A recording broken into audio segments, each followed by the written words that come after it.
விழுப்புரம் எம்ஜிஆர் நகரில் சாலையில் பெருக்கெடுத்த மழை வெள்ளம் வீடுகளுக்குள் புகுந்தது குறித்து விவரங்களை வழங்குகிறார் எமது செய்தியாளர் ஜோதி நரசிம்மன். வணக்கம் ஜோதி நரசிம்மன், உங்களிடம் இருக்கும் தகவல்களை பகிர்ந்து கொள்ளுங்கள். மாவட்டத்தில் கடந்த 2 நாட்களுக்கு முன்பு தொடர்ந்து கனமழை பெய்தது. இதனால் விழுப்புரம் மாவட்டம் முழுவதுமே வெள்ளக்காடாக காட்சியளிக்கிறது.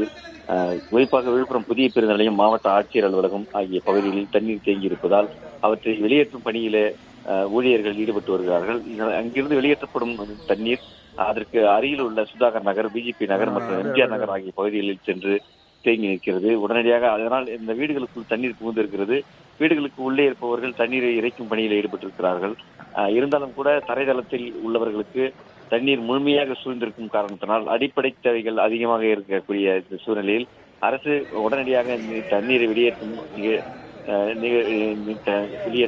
அமைப்பை ஏற்படுத்தி கொடுக்க வேண்டும் என்று கூறுகிறார்கள் இந்த மக்கள். தொடர்ந்து மழை நீர் தேங்கி இருக்கிறது.